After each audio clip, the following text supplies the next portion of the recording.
G'day, welcome to Maxi Chats. In today's episode, we sit down and have a little chinwag with Jake Bostock, who is a scout at Beaton Zone Ventures. Jake being a former Australian soldier, or still serving as a reservist too. Fascinating story about private equity and VC. We enjoyed this one, I hope you do too. Jake Bostock from Beaton Zone Ventures, thank you for joining us here today on Maxi Chats here on the Gold Coast. Thanks for travelling down. Let's get to know you. We're keen to find out, Jake, in 20 words or less, tell us what you do, where you work, and your job title. Perfect, thanks for having me first and foremost. So my job role is the capability scout at Beaton Zone Venture Partners. So my role is to go around Australia and find Australian teams developing technologies for the warfighter, things that enhance lethality or survivability, and then we look to invest and back those founders. And people talk about VC, PE, venture capital, private equity. What the hell does these terms really mean, and how do they help Australian business? Yeah, definitely. So across the spectrum of private capital, you've got your friend, family and fools, which people generally refer to, which is really early stage, sort of just helping out your friends and family, exactly that. Or if you're a fool, potentially. Then you've got your angels, which is really early stage, so your pre-seed, things like that. VC operate generally between the pre-seed to Series A, Series B, and then the later stages are generally referred to as PE or private equity. You've also got debt and a bunch of other different mechanisms for funding as well. But then, sort of the late stage, you're looking at your acquisitions, M&As, things like that. And essentially to help founders or small companies is to provide that growth capital, that capital needed to manufacture, expand, things like that.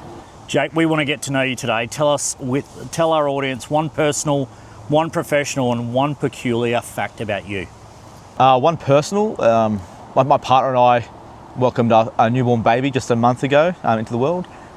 Professional, I love to network, which is probably apparent to anyone that unfortunately follows me on LinkedIn. And peculiar, I was born with webbed fingers, so a couple of my fingers were webbed when I was born, so that's a bit odd. People used to say I'd be a great swimmer, but unfortunately, or fortunately actually, they cut the webbing out, so that's good. Jake, can you tell us two truths and one lie, please? I'm funny, I drive a black car, and I'm 6 foot tall. Ooh. Who knows? And I'm not 6 foot tall, so that must be funny. Maybe. You're sitting down. Are you an R.M. Williams or a Blundstones man? Which one and why? I'd have to say to R.M. Williams, only because I got issued them and I've got a few pairs. Bloodstones are nice, I just don't have any of them, but maybe one day. My partner did buy me a pair of, what are they called? A really fancy pair of Ariats, for my birthday this year. So they're nice, but yeah, probably R.M. Williams out of those two. Okay. What are three things we'll likely find you doing after work? Working, but no, spending time with my partner and my newborn, definitely, and then probably networking. So working again, but I love it. So I'm very fortunate in that regard. So. Jake, I'll be up front, really stoked to get you on the show because you bring a different dynamic. Your background is interesting. To be up front, you build community, you are very influential, and as an ex-Australian Army soldier, you've created quite a lot of momentum in our community, and we're really grateful for that. Your background is unusual. There is a few points of difference. Can you share us your background story, and why did you want to join the Australian Army? Yeah, so that's a really long story. I can answer as quick as I can. Give it a hot wash. So born in Canberra, got taken into foster care at a young age, moved to southwest Sydney, did high school there, wanted to join the army since as long as I can remember. And anyone that knew me knew I'd either be in prison or in the army. That's my foster dad said to me once I was in the army, and when I was a bit older, that's a rat bag. So joined the army straight out of high school. Was fortunate enough to be posted to 89 RAR in Brisbane and served 9.5 years full-time within 89 RAR in different spaces, particularly at different rifle companies, but also mortar platoon and then combat cell, a capability development team within 89 RAR. And then, that's sort of the military career there in a nutshell. There is an interesting story with your family history and your great-granddad and even that localised story here in Queensland. Can you share that with us? Yeah, another really long story, but I'll condense it again. My great-grandfather, birth great-grandfather, was the second man to land on Gallipoli in 1915. There's a funny story there about the first man to land, not taken away from him, but he was an officer, and my great-granddad was a private. So anyone in the military probably can guess that maybe the officer wasn't the first man, but that's a cheeky punt. But yeah, so for about 7 or 8 years of my career, due to family situations and things like that, I wasn't aware that about 100 metres off the Ring Road, and anyone that has been on Glipley Barracks will know what I'm talking about, there's a little Queensland fibro shack with a museum for the 9th Battalion, which was the battalion my great-grandfather served in World War One, and I served with the 8th 9th Battalion, which was really cool, didn't know that at the time.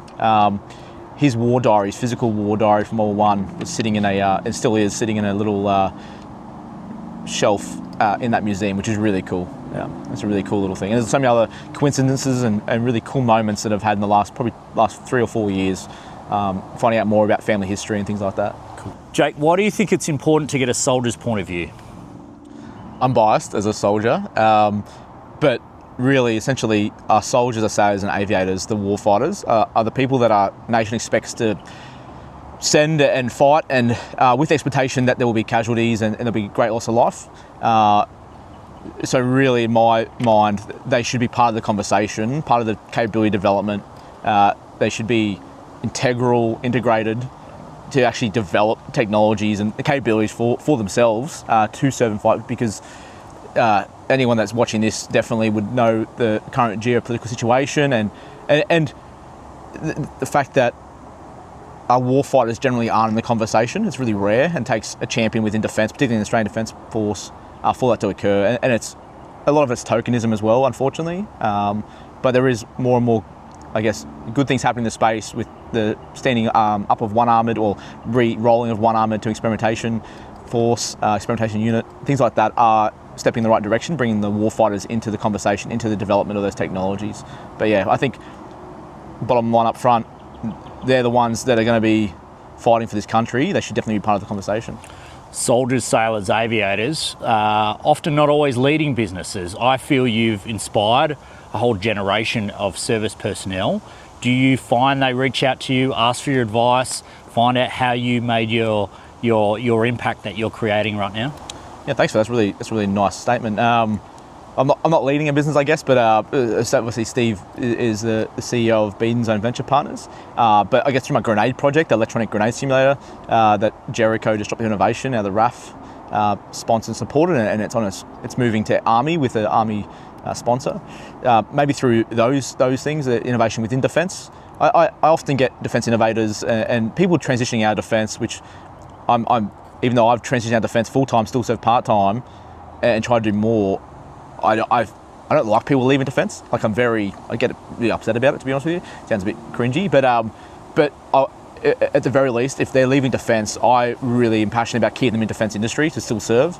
So yeah, get a lot of people reaching out with CVs or asking for support, and I'm always happy to help anyone that wants to stay within defence industry at the very least, or innovate within defence. Jake, tell us more about Beaton Zone Ventures. You guys are definitely disrupting the defence industry. But what are you guys actually? What are your priorities right now? Yeah, definitely. So yeah, Beaton Zone Venture Partners is an Australian early stage defence-focused VC fund. So we differ to other funds in the fact that we will back lethality. So we're not ESG constrained, so environmental, social, governance. We look to back those people that can't get funding from other sources, whether that's banks, superannuation funds, or other investors even, because they're too lethal focused or too military focused. We just that's where I guess a niche within the defence sector is. How did you actually meet Steve Baxter? Yeah, it's a funny story. 2021 Land Forces. One of my mates and I were walking outside, leaving, and then a flurry of protesters ran in, broke through. So we went back inside. We're standing around the Rheinmetall stand, and the protesters are chaining themselves to Lynx IV with bike locks and throwing paint everywhere and doing all kinds of crazy stuff. And I looked to my left, and like most people, Shark Tank guy. And I said, g'day. We chatted for a little bit, exchanged details, and then throughout the electronic grenade project within defence, he became a mentor, particularly on the business aspects and all the other stuff that you just don't get taught within defence most of the time. So that's how I met him, yeah. Jake, I'm so glad you survived the Battle of Land Forces 2021. I'm glad you at least met Steve Baxter out of it. I just got red paint on my suit, but anyway, good for you. What specific problem does Beaton Zone aim to solve in the defence space? Definitely. So we look to essentially serve an underserved, underappreciated, and often misunderstood sector, which is defence. Defence founders that are serving in their country right now, defence industry, innovators, small, medium enterprises, and even the primes, just cop so much slack. They don't get support from government institutions, banking institutions, so many different organisations that they should be getting support for defending their country and helping warfighters defend their country. So we look to essentially invest in those founders so that they generate mass amounts of wealth and profit. So then ideally down the track, they would reinvest that money into other founders, so that flywheel just grows and grows and grows. And just we have a larger base of private capital in Australia funding defence technologies for the allied warfighter. So Defence's primary job is to provide security for the nation and our national interests. That's its core job, but where can Defence and government really support these SMEs and Australian sovereign industry? Yeah, particularly in the area of private capital, it's because it's a newer area that Defence is engaging with. There's definitely teething issues and other, cultural and policy issues. One of the key things I think Defence could do, and government broadly, is bringing investors inside the tent. ASCA's done a really good job at this. When I say really good job, much better than anyone else in defence. And they're getting better, and they're trying to get better, which is really positive. But a screening process in the DISP or adjacent to DISP, the Defence Industry Security Program, to screen investors and bring them inside the tent and screen their capital sources as well. And then, bring them inside the tent and work with them, collaborate more. That's probably the first thing that comes to mind, but there's so many different areas that I think defence and industry, and particularly investors, can collaborate more on. Jake, I want to know who's inspired you. Which defence leader has inspired you most and why? And mate, sorry, you can't use me for that answer. That's a hard one. I'd probably have to say Group Captain Michael Burgess-Auden, the previous director of Jericho Disruptive Innovation out of the RAF, who previously ran the Edgy Air Force Bostock Innovation Program, which my electronic grenade simulator, which I mentioned before, sits in with. But as I said before, that's moving into Army as a capability, which has always been the plan for a defence capability introduced into service. That's a very long story, and I can talk about ad nauseum about that project and that program. But Group Captain Burgess-Auden is really who I'd consider one of the biggest champions for innovation within defence, and sticking his neck out often to back warfighters to innovate within and challenge the status quo positively. And he's just, great mentor. And probably one of the coolest things for that project is actually Group Captain Mike Burgess-Auden carrying one of the eggs everywhere he went in his satchel, and he used it as an icebreaker whenever he's talking about Jericho, Disruptive Innovation, or Edgy Air Force. And the fact that many junior aviators and RAF officers now have familiarisation on in-service fragmentation grenades, which they'd likely never seen in their whole career. I think that's a really awesome thing. Just through essentially a toy simulator, that's a really cool moment. That's probably one of the coolest aspects of that project. And props to Mike for doing that. It sounds like Mike had that appetite for risk. Definitely. More than most officers I've seen, or people within defence generally. Just really gets it, Yeah, that's cool. Shout out to Mike. Jake, name one defence capability you've heard about that you'd love to see Australia acquire. Minimum 3 ICBMs. Or even the new ones they're developing. I've just forgotten the name. Sentinels, I believe, something Sentinels. But that'd be great. But probably more pressing is counter-UAS, uncrewed aerial systems. By far, in my opinion, the most pressing need for Australian defence.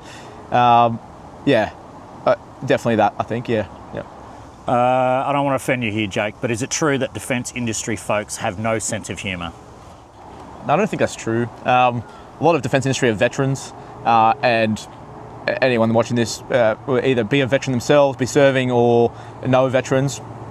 Dark humour is everywhere, and even in industry, when there's times are tough for things, people down the dumps, dark humour comes out, and I've had some of the best laughs in industry with veterans, but also just other people within defence industry who have never served. I think it's definitely there. Yeah. Jake, getting to know you a bit Bit deeper, what's one of the toughest professional decisions you've ever had to make? By far, the choice to separate from full-time service within the ARA, Australian Regular Army, to Circuit 5 part-time as a reservist. That was like you said before, we got on the podcast, sliding door moments. That's by far the biggest moment of my career, but also probably my life to date, to be honest with you. There's a lot to that story there, and obviously the Bean Zone part and Steve's part of that. But yeah, that was the hardest decision of my life. But it really comes down to where I genuinely believe I can add the most value, and it just wasn't anywhere that I was going to be or was within defence full time in the time frames that we're working to. No, front mate, we're stoked you're still in the industry and still serving in the Australian Defence Force, because you're just building community. You're just actually connecting dots and getting good people working on good projects. So up front, stoked you're still, and we can just feel that passion from you and in that answer straight up there. If you were a defence capability, which one would you be and why, Jake? An 81mm mortar, I think, just because I'm a proud mortarman. And it's got a big beam zone. So, can you explain what a belt-fed mortar is? An 81mm mortar is a rifleless mortar that fires 81mm rounds. It's not too much to it. It's a great weapon system. There is definitely developments to make the ammunition more accurate and things like that. But yeah, it's been a robust and reliable system for many years. So, if you could spend a day inside any defence capability or with any global defence force, which would it be and why? I'd probably have to say, to keep it real and not to get too serious, but Land 156, Australian Army's Counter UAS program, and I had a day there. Maybe if I didn't have, I don't know if that's unlimited budget comes with that or do whatever you want, but I would beg and borrow and just get any amount of money I could, and I'd just be buying everything. MOTS, the commercial off the shelf, military off the shelf, COTS, commercial off the shelf solutions. I'd be investing straight away in many Australian companies and innovators that are developing counter-UAS solutions across the whole remit of counter-UAS, whether that's passive detection, active detection, or sensing, I should say, kinetic, non-kinetic defeat. And also I'd rally a team of warfighters, procurement specialists, various different stakeholders to start drafting doctrine, SOPs, TTPs, and working with the warfighter to integrate as fast as possible. And to say, I will say, the SO1 for counter small UAS and various other stakeholders in that space are doing an excellent job, particularly with the restricted budget and limited budget and funding available, and also the policy, red tape, constraints, and even culture is still a big constraint in that area. So those people are doing an amazing job within defence. But if I had a day, that's where I would go, and I'd run havoc, I think, yeah. Jake, bottom line up front, I and our team are really inspired by you. Inspired what you do, but also how you do it, how you're building teams and how you're building community. So quick shout out to Jake Bostock, Bean Zone Ventures. Thank you for the chat today. Thanks, Maxi. Appreciate it.